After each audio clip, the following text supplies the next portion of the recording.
Hello everybody, Jonathan Rayo here with Simplified Guitar, and in this lesson I want to teach you how to play the song Exalted Over All by Vertical Worship. So as usual, I'm going to play the song now, and then after I play it, I'm going to explain it and break it down to you in more detail, so make sure to stick around for that explanation. For now, I'm going to go ahead and play the song for you, so let's go ahead and get started.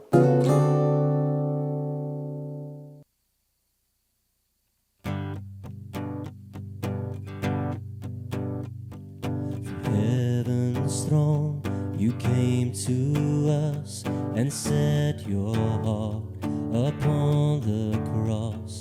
We'll never know the sacrifice you've made. For all our sin and all our shame, you took the nails, you took our place. No one else could do what you have done. One name is higher, one name is stronger. Any grave, any throne, Christ exalted over all.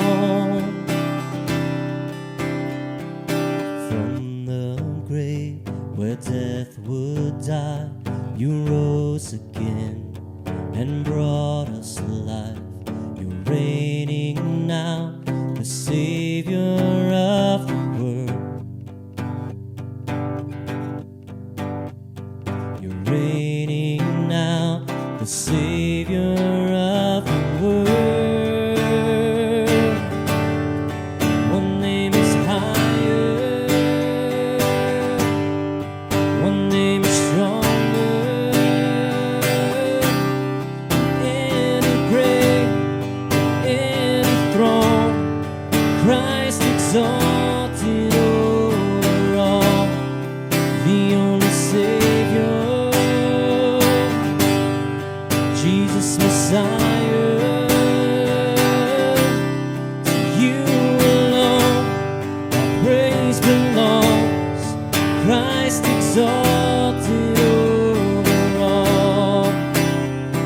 We sing your praise, we sing your praise, we sing your praise forever. We lift your name, we lift your name, Jesus over all. We sing your praise, we sing your praise, we sing your praise forever. We lift your name, we lift your name, Jesus over all.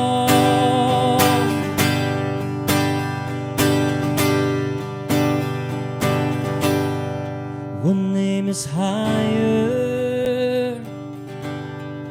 one name is stronger. In any grave, in any throne, Christ exalted over all. The only Savior, Jesus Messiah. To you alone our praise belongs. Christ exalted over all. To you alone our praise belongs. Christ exalted over all.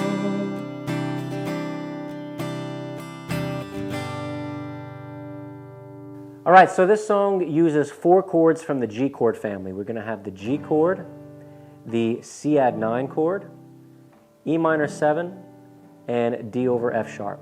What's really nice about these 4 chords is that your pinky and your ring finger don't move the whole time. So for the entire song, the only thing you have to do is move 2 fingers, okay?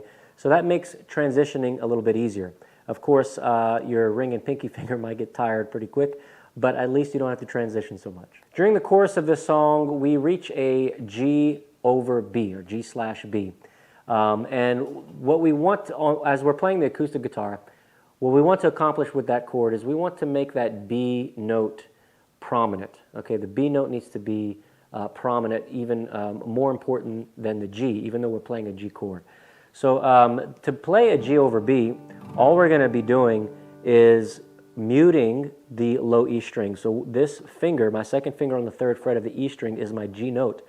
But when I play G over B, I'm just not going to play that. So I'm going to pick that finger up and I'm going to mute my E string with my thumb, just so it doesn't resonate, because I don't want to play an E. And then I'm going to start my strumming on that B string, or on the A string, which is a B note because of my first finger. Okay, so that B note is going to be the lowest pitch. It's going to be the first string that I strum, and it's going to be more obvious to the listener that I'm playing a B note. Okay, so that's how, you know, for the acoustic guitar, it's good to make that distinction. Okay, even though I'm playing that right here, and I could technically not change anything and just start my strumming on the A string, but it's going to be very hard to hear that difference. So what I like to do is, if I play a G before the G over B, I'm going to pick up that B. I'm not going to play the B, and I'm going to play my second finger on the E string 3rd fret, which is my G note, and then I'm going to let it mute that A string. Okay, and then I'm going to play the rest. I'm going to strum all 6 strings, but my A string is muted. Okay. What that does is it allows me to play a G without any B note. Okay, so my B note is not there. That means when I switch to G over B, that B becomes very clear. It becomes more obvious that I made that change.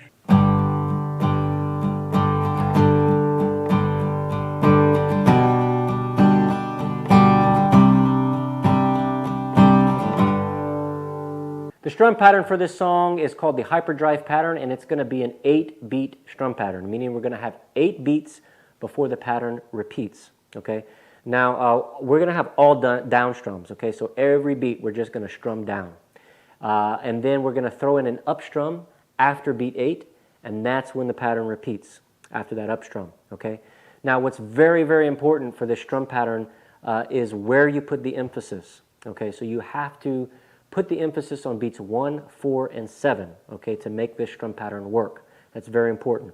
So I'm just going to go ahead and hold the G chord, and I'm going to play the strum pattern slowly so that you can hear what it's supposed to sound like.